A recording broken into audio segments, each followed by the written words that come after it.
Assalamualaikum warahmatullahi wabarakatuh.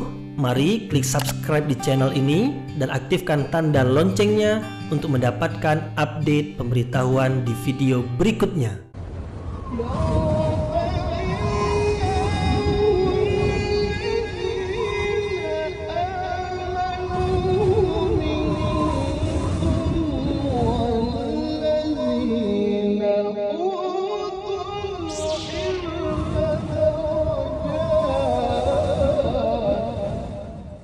A'udzubillahi minasyaitonirrajim. Bismillahirrahmanirrahim. Assalamualaikum warahmatullahi wabarakatuh.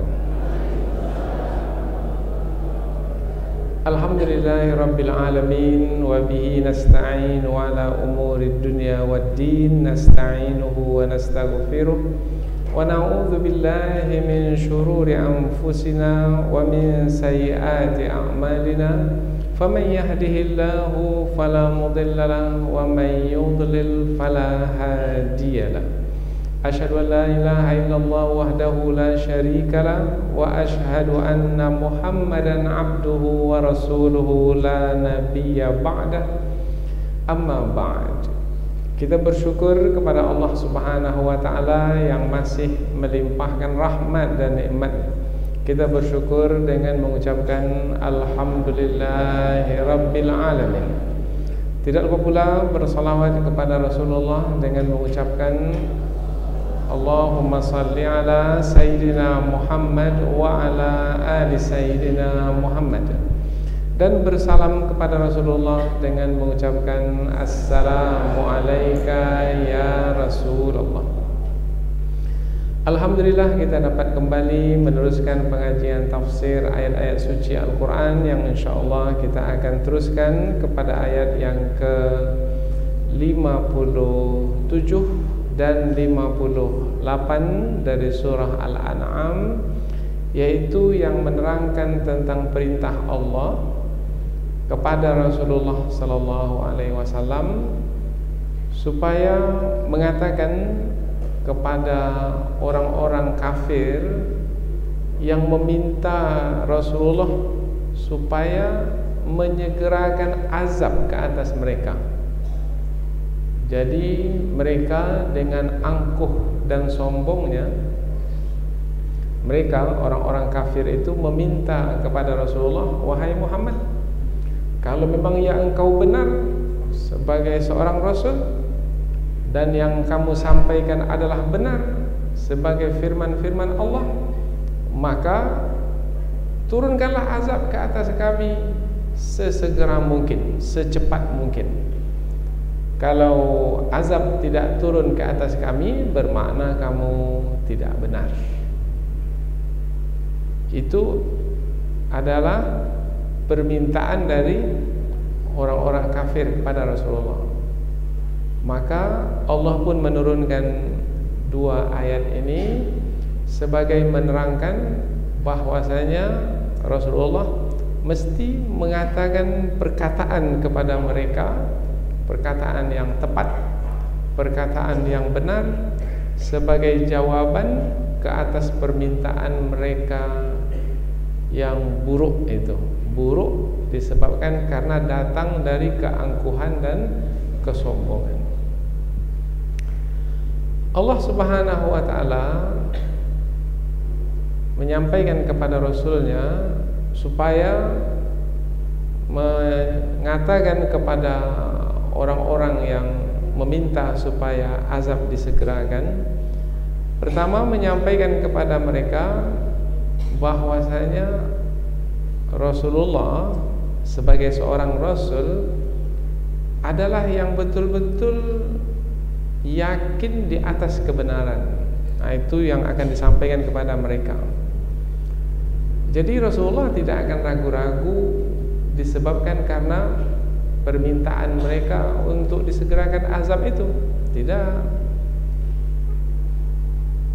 Allah memberikan Rasulnya, memberitahukan Rasulnya supaya menyampaikan kepada kafir Quraisy bahwasanya baginda adalah yang berada di atas alasan yang kuat atau hujjah yang kuat atau keyakinan yang kuat yang tidak ada ragu sedikit pun. Meskipun orang-orang kafir itu menolak kebenaran yang baginda bawa. Kemudian Rasulullah SAW juga diperintahkan oleh Allah Subhanahu wa taala untuk memberitahukan kepada kafir Quraisy bahwasanya yang berhak untuk menetapkan azab dan siksaan itu adalah Allah. Rasulullah tidak punya kuasa untuk menetapkan azab ke atas manusia. Maka apa yang ingin disampaikan kepada mereka adalah Rasulullah hanyalah menyampaikan kebenaran dari sisi Allah, menyampaikan wahyu-wahyu Allah. Rasulullah bukanlah sebagai penentu, bukan yang menentukan siapa yang akan diazab, kapan akan diazab. Yang menentukan itu adalah Allah Subhanahu wa taala. Rasulullah hanya menyampaikan apa yang beliau terima dari sisi Allah, kemudian beliau sampaikan, karena seorang rasul tugasnya adalah menyampaikan wahyu yang ia terima. Kemudian ayat yang kedua, yaitu ayat yang ke-58, hanya 2 ayat saja, adalah ayat yang menjelaskan lagi ayat yang sebelumnya, yaitu ayat ini berupa andaian. Jadi andaian ini sebagai suatu penjelasan, yaitu andaikan Rasulullah adalah yang berhak untuk menetapkan azab dan siksaan, maka selesai sudah perselisihan antara Rasulullah dengan mereka. Kalaulah Rasulullah yang menetapkan azab atau siksaan, tetapi yang menetapkan azab dan siksaan itu adalah Allah. Nah, apabila Allah kemudian perselisihan tetap berlaku antara Rasulullah dengan orang-orang kafir, maka tetap berlakunya perselisihan itu karena Allah memberikan tangguh kepada orang-orang kafir itu. Mengapa Allah berikan tangguh kepada mereka? Mengapa Allah tidak segera menurunkan azab kemudian selesai perselisihan? Sebabnya adalah karena hidup di dunia ini adalah sebagai ujian. Kehidupan dunia ini adalah ujian. Sementara pembalasan ke atas orang-orang yang kafir, yang menolak kebenaran, yaitu dengan azab dan siksaan, pembalasan itu nanti di hari pembalasan. Jadi mengapa Allah beri tangguh kepada orang-orang kafir sehingga tetap saja berselisih dengan orang-orang beriman? Atau dengan kata lain, mengapa Allah tidak menyegerakan azab ke atas orang-orang kafir sehingga tahu bahwasanya orang-orang kafir itu adalah orang-orang yang sesat, dengan menyegerakan azab ke atas mereka sehingga binasa mereka semuanya? Apabila Allah tetapkan azab dan siksaan dengan segera kemudian selesai perselisihan, maka ia tidaklah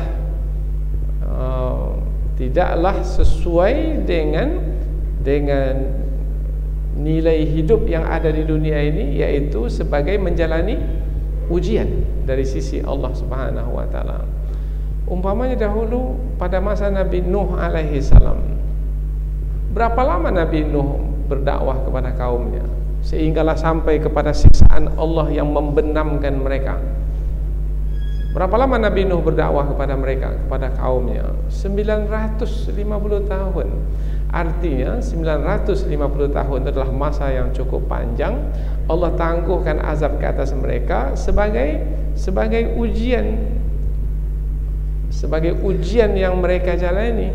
Rupanya mereka tidak juga kunjung menerima kebenaran, maka azab pun ditetapkan ke atas mereka dan mereka pun binasa.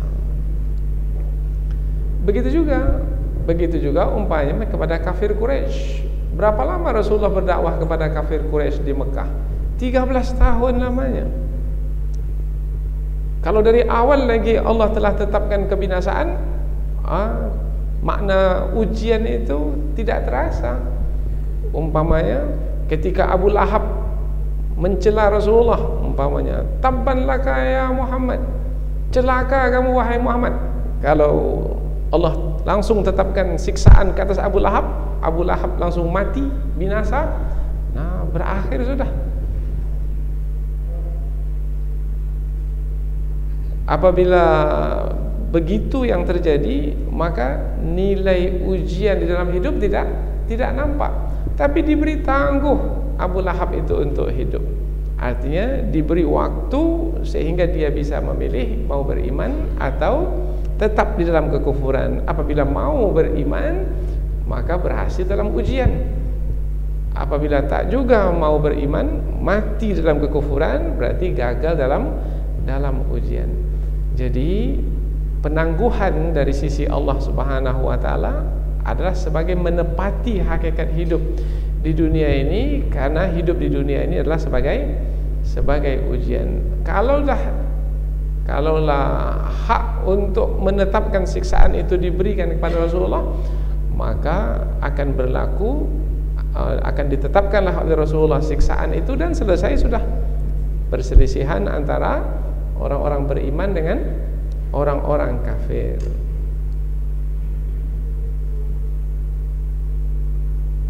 Maka di penghujung ayat, sebagai menerangkan perkara ini, bahwasanya apabila Allah memberi tangguh kepada orang-orang kafir, menunda siksaan ke atas orang-orang kafir, bukan bermakna orang-orang kafir itu benar, bukan. Sebabnya adalah Allah itu maha mengetahui apa yang dilakukan oleh orang-orang kafir itu. Di penghujung ayat Allah menyebut Allah maha mengetahui apa yang dilakukan oleh orang-orang zalim itu. Nah, apabila Allah mengetahui kemudian azab itu ditangguhkan atau dilambatkan ke atas mereka, maka pasti ada hikmah di sebaliknya. Apa hikmah di sebaliknya? Memberi peluang kepada mereka untuk beriman. Kemudian tidak juga kunjung beriman, maka bukan salah Allah lagi. Allah sudah beri waktu yang cukup untuk memilih beriman atau kafir, kemudian mereka tetap memilih kekufuran, maka mereka hendaklah menyalahkan diri mereka sendiri. Itulah dia dua ayat yang akan kita pelajari, yaitu tentang firman Allah yang disampaikan kepada Rasulullah, yang isinya adalah perkataan yang mesti diucapkan kepada orang-orang kafir yang menolak kebenaran, yang meminta supaya Allah menurunkan azab dengan segera ke atas mereka. Diberikan jawaban bahwasanya apabila mereka meminta kepada Rasulullah, maka Rasulullah bukanlah yang berhak untuk menetapkan azab dan siksaan. Kemudian kalaupun andaikan Rasulullah itu diberi kuasa untuk menetapkan azab dan siksaan, maka Rasulullah akan segera menetapkan azab dan siksaan untuk menyelesaikan perselisihan antara orang-orang beriman dengan orang-orang kafir. Nah, inilah dia kandungan dua ayat yang akan kita pelajari. Apa kaitan dengan ayat sebelumnya? Kaitannya sangat erat sekali, yaitu ayat sebelum ini adalah juga perintah Allah kepada Rasulullah untuk menyampaikan perkataan kepada orang-orang kafir. Ini pun juga sama. Berarti dua ayat ini adalah lanjutan dari ayat yang sebelumnya. Dan kita dapat mengetahui ini sebagai lanjutan adalah adanya perkataan kul yang ada di pangkal ayat. Sebelum ini, apabila kita lihat ayat yang ke-56, ada kul inni nuhitu. Kemudian diulang sekali lagi, kul la attabi'u ahwa'akum. Ada dua kul sebelum ini, perintah Allah kepada Rasulullah. Sekarang untuk kali yang ketiga, kul inni ala bayyinatin min rabbi. Nanti diulang lagi sekali lagi. Ya, kul ayat yang ke-58. Kul law anna indi ma tasta'jiluna bih. Jadi ada berapa kul di sini? Ada 4 kul di sini. Diulang 4 kali adalah sebagai memberikan penekanan kepada Rasulullah Sallallahu Alaihi Wasallam untuk menyampaikan perkara-perkara ini kepada orang-orang kafir yang tidak mau menerima kebenaran.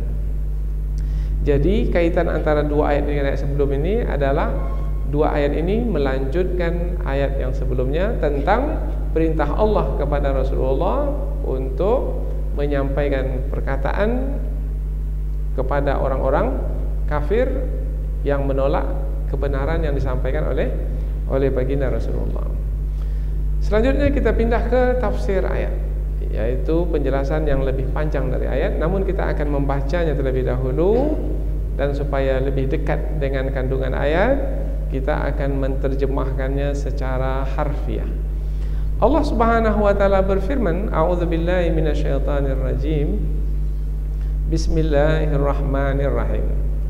Qul inni ala bayyinatin min rabbi wa kadzdzabtum bih ma indi ma tasta'jiluna bih inil hukmu illa lillah yaqussul haqqa wa huwa khairul fasilin.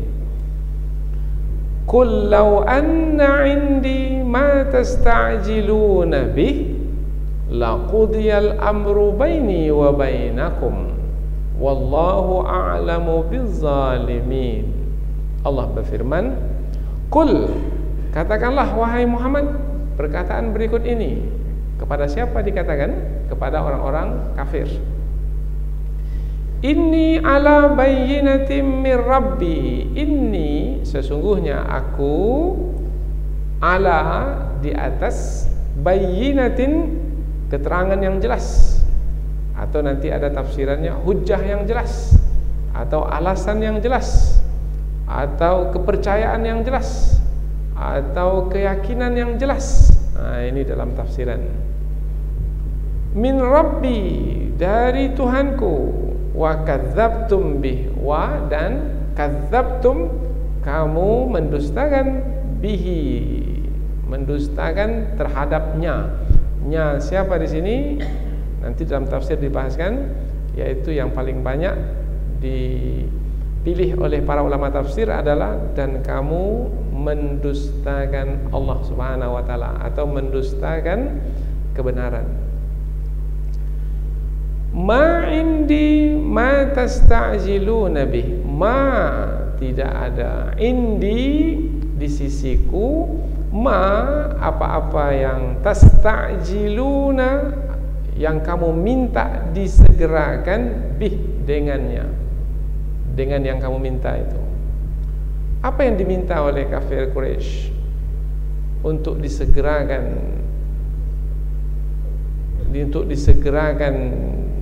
ditimpakan ke atas mereka siksaan? Jadi mereka minta supaya siksaan disegerakan ke atas mereka. Tapi Rasulullah menjawab, aku tidak punya hak untuk menyegerakan siksaan tersebut seperti yang kamu minta. Inil hukmu illa lillah. In, tidaklah, al hukmu, penetapan hukum atau keputusan yang berkaitan dengan azab, illa, kecuali, lillah, milik Allah. Jadi Allah lah yang berhak untuk menetapkan keputusan azab atau siksaan ke atas suatu kaum. Yaqussul haqq, yaqusu, dialah Allah yang menjelaskan, al-haqqa, kebenaran. Wa huwa khairul fasilin, wa huwa, dan dialah Allah, khair, sebaik-baik, al-fasilin, adalah yang menetapkan keputusan bagi orang-orang yang berselisih. Ayat berikutnya. Sebelum ayat berikutnya kita baca dari pangkal ayat 57 supaya kita dapat mengetahui kandungan ayat ini dengan segera. Katakanlah, sesungguhnya aku di atas keterangan yang jelas dari Tuhanku dan kamu mendustakannya. tidaklah ada di sisiku apa yang kamu minta untuk disegerakan, yaitu apa yang diminta untuk disegerakan? Azab. Tidaklah penetapan azab itu kecuali milik Allah Subhanahu wa taala, kecuali hak Allah atau hanyalah hak Allah.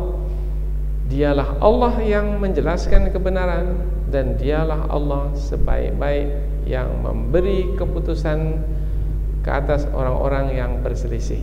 Siapa yang berselisih? Yang berselisih adalah Rasulullah dengan orang-orang kafir, yaitu orang-orang kafir mengatakan bahwasanya Rasulullah bukanlah sebagai seorang rasul, dan yang Rasulullah sampaikan bukanlah firman Allah. Rasulullah mengatakan bahwasanya dirinya lah seorang rasul, dan yang beliau sampaikan adalah firman Allah. Berselisih. Kemudian mereka pula, kalau memang ya kamu benar, maka buktikanlah kebenaranmu, yaitu dengan menetapkan azab ke atas kami dengan sesegera mungkin. Nah, ini dia peristiwa yang berlaku. Kul, katakanlah wahai Muhammad, lau anna indi ma tasta'jiluna bih, lau, sekiranya atau seandainya, anna, sesungguhnya, indi, di sisiku, ma tasta'jiluna bih, apa-apa yang kamu minta untuk disegerakan. Maknanya, kalaulah hak menetapkan azab itu adalah aku, laqudiyal amru baini wa bainakum, laqudiya, sungguh akan selesai, al-amru, urusan, yaitu urusan yang berkaitan dengan perselisihan ini. Sebab akan kutetapkan azab dan siksaan ke atasmu, udah selesai, bermakna kamu yang salah, tidak akan diberi tangguh, tidak akan dimundurkan waktu penetapan azab itu. Dengan demikian selesai perselisihan baini, di antaraku, wa bainakum, dan di antara kamu. Wallahu a'lamu bizzalimin, wallah, dan Allah, a'lamu, lebih mengetahui, bizzalimin, terhadap orang-orang yang zalim. Mengapa ayat ini tutup dengan dan Allah lebih mengetahui terhadap orang-orang yang zalim? Nanti kita akan terangkan di dalam tafsir insyaallah. Katakanlah, sekiranya sesungguhnya pada sisiku terdapat apa-apa yang kamu minta untuk disegerakan, sungguh akan selesailah atau akan berakhirlah urusan itu, yaitu urusan perselisihan antaraku dan antaramu, dan Allah lebih mengetahui terhadap orang-orang yang zalim. Jadi dua ayat ini menerangkan tentang perkataan Allah yang diturunkan kepada Rasulullah supaya disampaikan kepada kafir Quraisy, yang kafir Quraisy itu minta supaya disegerakan azab ke atas mereka sebagai bukti bahwasanya Rasulullah adalah seorang rasul. Yang disampaikan oleh Rasulullah itu adalah memang firman Allah dari sisi Allah Subhanahu wa taala. Sekarang kita pindah ke tafsir ayat. Yang pertama yang ingin kita tafsirkan adalah perkataan Qul inni ala bayyinatin min rabbi. Qul, katakanlah. Ini pengulangan untuk kali yang ketiga. Apabila diulang berkali-kali seperti ini, bermakna ketika Rasulullah menyampaikan kepada kafir Quraisy, menyampaikannya dengan penekanan. Tujuannya adalah supaya kafir Quraisy itu memperhatikan setiap apa yang akan disampaikan setelah Qul itu. Wahai kafir Quraisy, inni ala bayyinatin mir rabbi, sesungguhnya aku di atas bayyinatin. Ulama tafsir menerangkan makna bayyinatin di sini karena bayyinah ini maknanya nyata, dari kata bana yabinu, nyata, bayyinah yang nyata atau keterangan yang nyata. Maka ada yang berpendapat hujah. Hujah itu maknanya alasan atau dalil, dalil yang nyata. Apa dalil yang nyata yang membuktikan Rasulullah sebagai seorang Rasul? Mukjizat yang ada pada Rasulullah itu adalah bukti yang nyata. Dan Rasulullah menyatakan kepada mereka, aku ini wahai kafir Quraisy betul-betul di atas dalil yang nyata, hujah yang nyata, alasan yang nyata, atau ada lagi tafsirannya adalah keyakinan yang nyata bahwasanya aku ini betul di atas kebenaran karena aku menerima wahyu dari sisi Allah, dan Allah membekalkan pula kepadaku mukjizat sebagai bukti kerasulanku. Maka di sini Rasulullah menyatakan kepada kafir Quraisy bahwasanya beliau yakin, seyakin-yakinnya beliau di atas kebenaran. Dapat pelajaran di sini, yaitu orang yang berdakwah itu mesti yakin bahwasanya ia itu di atas kebenaran. Jangan ragu-ragu. Kalau dia sendiri ragu-ragu dia itu benar atau tidak, bagaimana dia mau berdakwah kepada orang lain? Yakinlah Pak, yakinlah. Saya sendiri ragu-ragu nih Pak. Tak mungkin lah. Ini bahasa mudahnya seperti itu. Mestilah orang yang meyakinkan orang lain bahwasanya yang ia sampaikan itu adalah kebenaran, mestilah ia lebih yakin lagi supaya ia dapat meyakinkan orang lain. Maka di sini Rasulullah melalui bimbingan Allah menyampaikan kepada kafir Quraisy bahwasanya baginda adalah seorang yang sangat yakin berada di atas kebenaran. Untuk apa ini disampaikan? Sebelum ini kita sudah mendapatkan pemberitahuan dari sisi Allah bahwasanya orang-orang kafir itu menghendaki untuk menarik Rasul supaya Rasul mengikuti kehendak hawa nafsu mereka, tapi Rasulullah tak mau mengikuti kehendak hawa nafsu mereka. Qul la attabi'u ahwa'akum, katakanlah wahai Muhammad, aku tidak akan mengikuti kehendak hawa nafsumu. Jadi dengan mengatakan bahwasanya Rasulullah yakin di atas kebenaran, maka ini menutup keinginan orang-orang kafir untuk menarik Rasul supaya mengikuti hawa nafsu mereka. Jadi setelah Rasul menyampaikan perkataan, sesungguhnya aku di atas keyakinan dari Tuhanku bahwasanya aku betul-betul di atas kebenaran. Nah, apabila mereka mendengar Rasulullah mengatakan demikian, maka mereka pun berputus asa. Nampaknya tak bisa kita tarik Rasulullah karena dia betul-betul yakin di atas kebenaran. Siapa yang bisa ditarik itu? Kalau orang itu ragu-ragu. Kalau nampak orang itu ragu-ragu, maka mudah ditarik. Tapi kalau orang itu yakin dalam berdakwah, itu susah untuk menariknya, mengikuti kehendak hawa nafsu orang yang menarik ini susah. Siapa yang bisa dijual dan dibeli itu? Orang yang tak punya keyakinan dan pendirian, itu mudah dijual beli. Karena sekarang ini banyak sekali orang yang bisa dijual dan bisa dibeli oleh orang-orang yang berkepentingan. Biasanya pada musim-musim kampanye, kemudian pada waktu mau dijadikan sebagai calon wakil dari partai umpamanya, maka dicarilah siapa yang bisa dibeli dan siapa yang bisa dijual. Dibeli dengan uang, masuklah ke partai kami. Dijual, maka dijuallah kepada masyarakat supaya nanti masyarakat memilihnya. Jual beli. Atas dasar apa? Atas dasar kepentingan untuk mendapatkan kekayaan duniawi, kekuasaan yang sifatnya duniawi, yaitu apa-apa yang dikehendaki oleh hawa nafsu.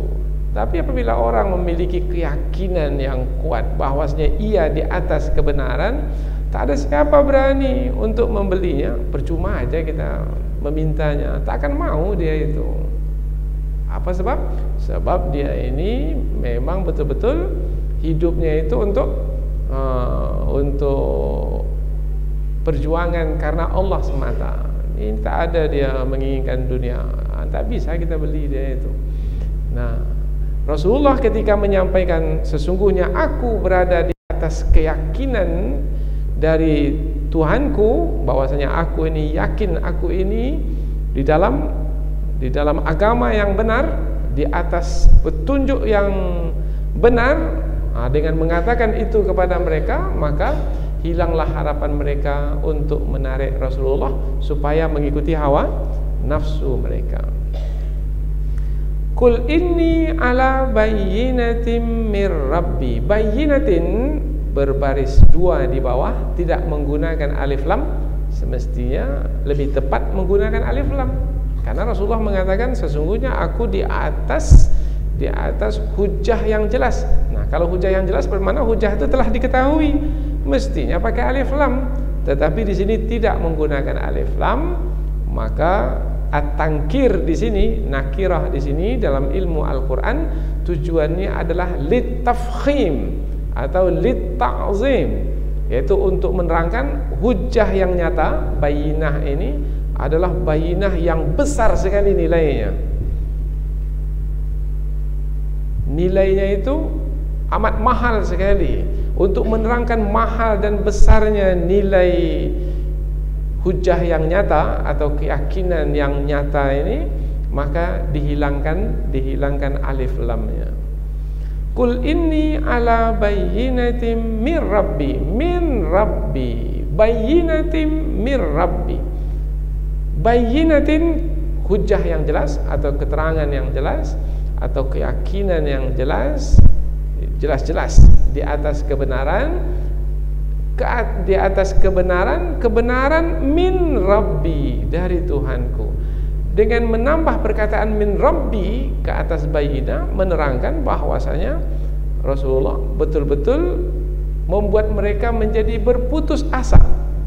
Sebab Rasulullah memberikan penjelasan bukan hanya di atas hujah atau di atas alasan yang nyata, tetapi di atas alasan yang nyata dari Tuhanku. Perkataan dari Tuhanku ini menerangkan Rasulullah betul-betul bulat dalam keyakinan, sehingga tidak bisa dimasuki sedikit pun karena tidak ada celahnya. Sebab apabila disebut dari Tuhanku, bermakna Rasulullah menyampaikan sikap beliau yang tegas seperti itu adalah bukan karena pendapat beliau, tetapi sikap beliau yang tegas itu adalah karena keyakinan yang dikaruniakan oleh Allah kepada beliau. Artinya betul-betul adalah karena keimanan kepada Allah, kemudian Allah pula memberikan pertolongan kepada hamba yang telah beriman kepadanya. Wa kadzdzabtum bih, dan kamu mendustakannya. Sebenarnya kata wa kadzdzabtum bih ini adalah sebagai menjelaskan lagi apa yang telah diterangkan sebelumnya, yaitu Rasulullah adalah yang beriman kepada Allah, yang beriman kepada Al-Quran yang diturunkan kepada baginda. Rasulullah juga beriman bahwasanya baginda sendiri adalah seorang Rasul yang diutus kepada manusia. Tetapi bagaimana dengan orang-orang kafir Quraisy? Orang-orang kafir Quraisy tidak beriman kepada Allah, tidak beriman kepada Al-Quran yang diturunkan kepada Rasulullah, tidak beriman kepada Rasulullah sebagai seorang Rasul. Sebenarnya sudah terkandung makna ini di dalam perkataan yang sebelumnya, tapi ketika disebut wa kadzdzabtum bih, dan kamu mendustakannya, maknanya kamu mendustakan kebenaran, kamu mendustakan Allah sebagai Tuhan yang Maha Esa, kamu mendustakan Al-Quran sebagai firman Allah, kamu mendustakan aku sebagai Rasul Allah. Nah, bermakna di sini perkataan wa kadzdzabtum bih ini adalah sebagai penerangan untuk penekanan. Jadi diterangkan tujuannya adalah sebagai penekanan bahwasanya mereka betul-betul orang-orang kafir yang tidak mau memperakui kebenaran, yang kebenaran itu telah jelas di depan mata mereka. Allah sebagai Tuhan jelas bagi mereka. Al-Quran sebagai firman Allah jelas bagi mereka, karena mereka tak mampu mendatangkan yang seumpama dengannya. Nabi Muhammad sebagai Rasul jelas, karena Nabi Muhammad memiliki mukjizat sebagai bukti kerasulannya. Lalu mengapa mereka mendustakan juga? Oh, mereka mendustakan juga karena mereka memiliki sifat sombong. Kesombongan itu yang menutupi mereka dari menerima kebenaran. Ini sudah kita terangkan dalam ayat sebelum ini. Atau karena dengki tidak suka kepada kebenaran. Berarti apabila kamu wahai orang-orang kafir mengetahui kebenaran dan memperakui kebenaran, kemudian kamu mendustakan kebenaran, bermakna mengherankanlah perbuatanmu ini. Heranlah. Apa mana heran ini? Tak habis fikirlah dengan perbuatanmu mendustakan kebenaran. Kamu memperakui Allah sebagai Tuhan sebenarnya. Di hati kecilmu kamu memperakui Allah sebagai Tuhan yang Maha Esa, memperakui Al-Quran sebagai firman Allah, memperakui aku sebagai Rasul Allah, tetapi kamu mendustakan kebenaran. Kalau bahasa Melayunya, peliklah kamu ini. Tak bisa difahamilah sikap kamu yang seperti ini. Jadi kata wakadzabtum bih ini tujuannya adalah lita'ajjub, untuk menerangkan keheranan. Heranlah, bagaimana kamu bisa menolak kebenaran sementara kebenaran itu sangat jelas di depan matamu. Ma indi ma tasta'jiluna bih. Ma indi, tidak ada padaku. Ma indi, ma tidak, indi padaku, tidak ada padaku. Kata indi di sini padaku, pada, indi ini dari kata inda sebenarnya digunakan untuk menerangkan tempat yang dekat. Itu mana inda. Ini menjadi indi karena dia diidofahkan dengan ya, indi. Inda ini, pada ini maknanya adalah kata yang menerangkan tempat yang dekat. Umpamanya indi Al-Quran, di sisiku ada Al-Quran, berarti Al-Quran ini dekat dengan orang yang berbicara itu. Kalau jauh, tempatnya jauh, tak boleh digunakan kata indi. Jadi kata indi ini menerangkan tentang tempat-tempat yang dekat. Tetapi ini kaitannya dengan apa? Ini kaitannya dengan azab, karena mereka meminta kepada Rasulullah supaya diturunkan azab, seperti yang terdapat dalam surah Al-Anfal ayat yang ke-32. Wa idh qalu Allahumma, dan ingatlah ketika mereka itu berkata, yaitu meminta kepada Rasulullah bahwasanya kalau memang Rasulullah itu seorang Rasul yang benar, maka datangkanlah hujan batu dari langit. Itu yang mereka minta. Datangkan hujan batu dari langit. Kalau tadi kita sebut mereka minta disegerakan azab. Kata azab ini kan masih umum. Apa saja yang mereka minta? Mereka minta hujan batu dari langit. Kalau memang ya kamu wahai Muhammad adalah benar, maka turunkan hujan batu dari langit. Kemudian Rasulullah melalui ayat ini mengatakan, tidak ada padaku apa yang kamu minta itu. Maknanya untuk menurunkan hujan batu dari langit itu bukan hakku, itu bukan di sisiku. Untuk menetapkan hujan batu dari langit itu berada di sisi Allah, bukan di sisiku. Nah, kata inda di sini, di sisi di sini untuk menerangkan dekat, yaitu menerangkan bahwasanya, karena di sini adalah penafian, menerangkan bahwasanya penetapan azab seperti yang mereka minta, yaitu minta diturunkan hujan batu, tidak ada pada Rasulullah. Bukan di dalam kekuasaan Rasul, tidak, karena bukan hak Rasul. Dalam kekuasaan siapa? Dalam kekuasaan Allah, karena itu adalah hak Allah Subhanahu wa ta'ala. Ma tasta'jiluna bih, apa-apa yang kamu minta disegerakan. Apa yang mereka minta disegerakan? Azab atau siksaan dari Allah. Pertanyaannya adalah, mengapa mereka minta disegerakan? Nah, mereka minta disegerakan, sebenarnya kaum terdahulu juga pernah minta disegerakan azab. Kemudian Allah tetapkan azab dan mereka binasa. Ketika mereka minta disegerakan, kemudian mereka tidak juga kunjung beriman, kemudian Allah tetapkan siksaan, tak ada lagi peluang untuk bertaubat, memperbaiki diri, maka mereka dibinasakan dengan azab yang mereka minta itu.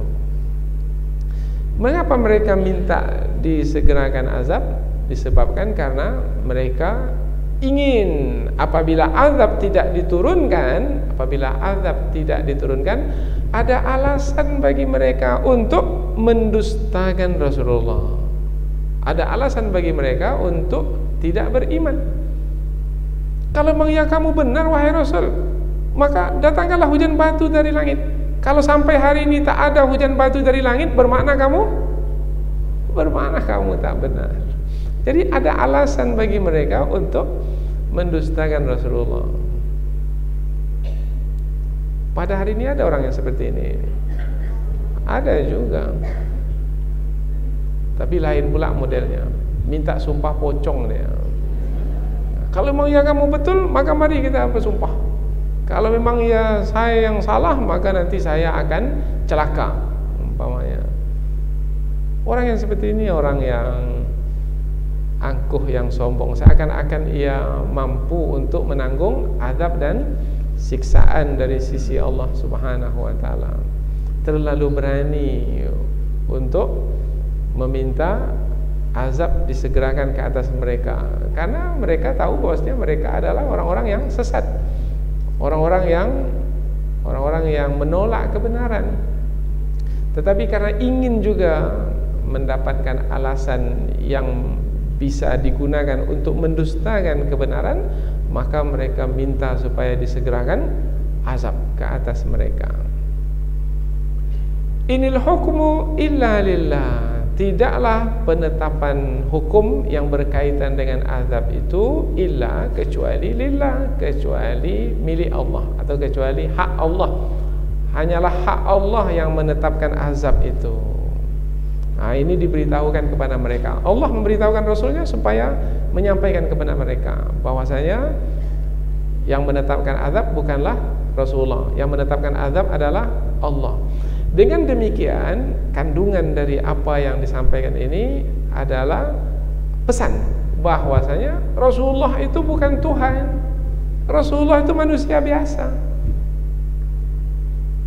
Andaikan Rasulullah itu Tuhan, Rasulullah berhak untuk menetapkan azab. Bermakna ketika disampaikan, tak ada padaku penetapan azab itu yang kamu minta untuk disegerakan, karena aku adalah manusia biasa. Apabila aku manusia biasa, maka tetapkanlah aku sebagai manusia biasa. Ada pesan di sini, karena boleh jadi ada di antara manusia yang telah meninggikan kedudukan Rasulullah sehingga tidak lagi sebagai manusia biasa, seperti yang dilakukan oleh orang-orang Kristen terhadap Nabi Isa alaihissalam. Nabi Isa itu manusia biasa, kemudian tidak memahaminya sebagai manusia biasa, yaitu dengan mengatakan Nabi Isa sebagai anak Tuhan. Nah, di sini ada pesan bahwasanya Rasulullah adalah manusia biasa. Yaqussul haq, yaqussu ini maknanya menerangkan atau menjelaskan atau menceritakan dengan panjang lebar al-haq, yang benar. Allah Subhanahu wa taala menerangkan yang benar. Apabila Allah menerangkan yang benar, maka diketahuilah yang benar itu benar. Apabila Allah menerangkan yang benar, maka diketahuilah yang batil itu batil. Sebab kalau Allah menerangkan ini benar, bermakna lawan dari itu adalah batil. Umpamanya ketika Allah menerangkan Allah sebagai Tuhan yang Maha Esa, bermakna apabila memahami Tuhan itu berbilang lebih dari satu, bermakna itu batil. Apabila Allah menerangkan mentauhidkan Allah itu adalah benar, berarti menyekutukan Allah itu adalah batil. wa huwa khairul fasilin, dan dialah Allah sebaik-baik yang menetapkan keputusan dalam menyelesaikan perselisihan. Allah lah yang terbaik di dalam menyelesaikan perselisihan. Perselisihan antara siapa dengan siapa sudah kita terangkan tadi, yaitu antara orang-orang beriman yang mentauhidkan Allah dengan orang-orang kafir yang menyekutukan Allah, antara orang-orang beriman yang beriman kepada Allah, kepada Al-Quran, kepada Rasulullah, dan orang-orang kafir yang mengikuti kehendak hawa nafsu mereka dan menolak kebenaran Al-Quran dan Rasulullah sebagai Rasul. Ayat berikutnya, Qul law anna indi ma tasta'jiluna bihi. Sebenarnya ayat ini lanjutan dari ayat yang sebelumnya, hanya saja dalam bentuk penyampaian yang lain, yaitu dalam bentuk penyampaian berupa andaian. Qul, katakanlah wahai Muhammad, lau, seandainya. Nah, ini andaian. Lau anna indi ma tasta'jiluna bih. Seandainya atau sekiranya atau jikalau sesungguhnya di sisiku ada apa yang kamu minta untuk disegerakan, yaitu azab, laqudiyal amru baini wa bainakum, maka selesai sudah urusan perselisihan antaraku dan antaramu. Mengapa ada ayat ini? Kan sudah jelas ayat sebelum ini.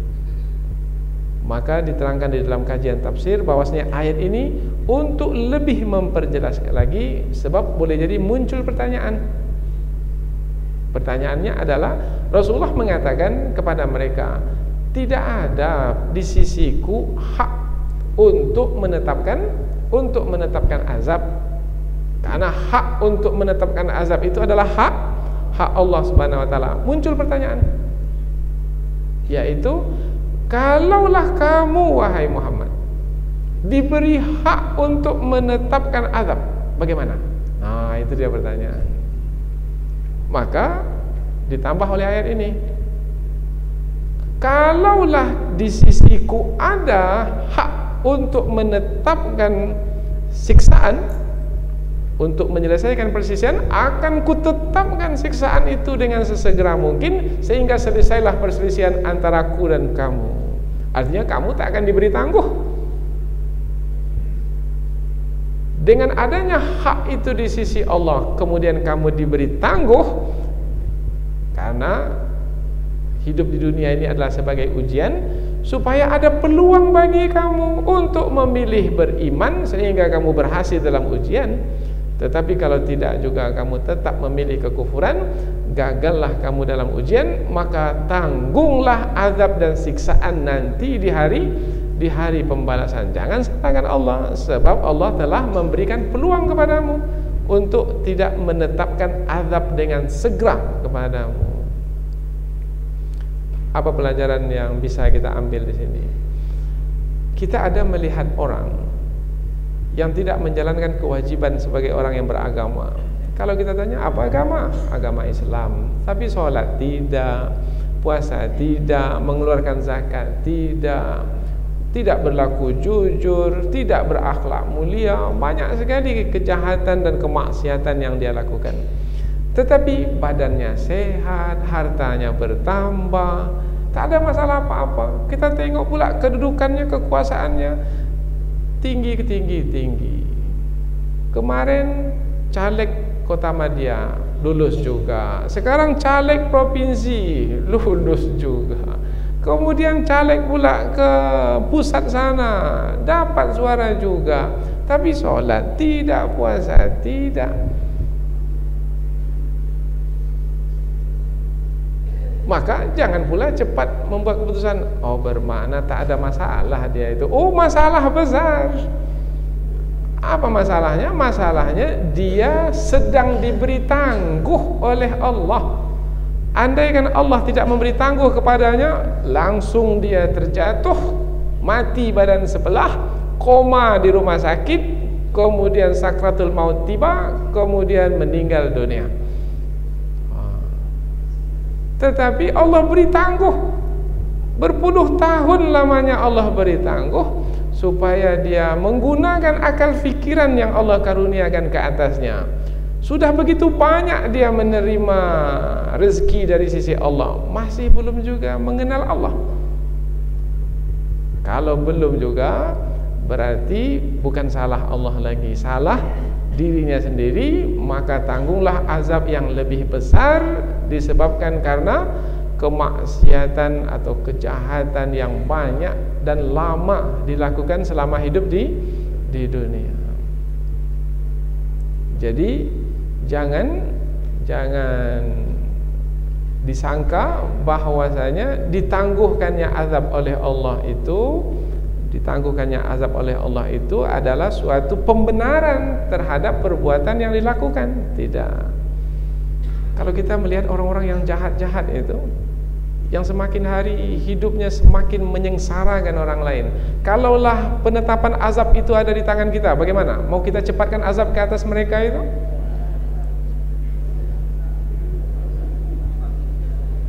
Sehingga selesai sudah perselisihan antara kita dengan mereka, sehingga mereka tidak melakukan kejahatan lagi, tidak tenggelam dalam kekufuran lagi, disebabkan karena keangkuhan dan kesombongan mereka, kita tetapkan azab.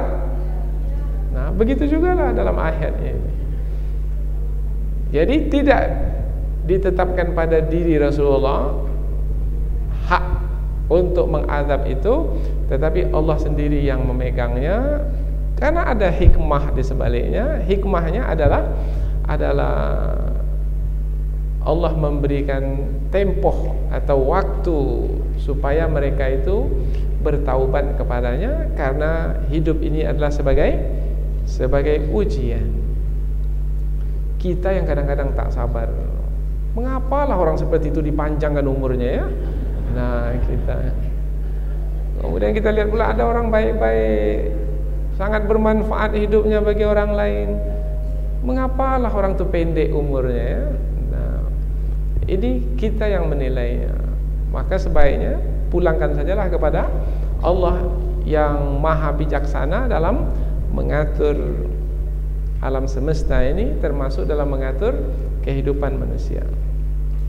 Wallahu a'lamu bizzalimin, dan Allah lebih mengetahui terhadap orang-orang yang zalim itu. Siapa ini maksudnya orang-orang zalim? Orang-orang kafir itu.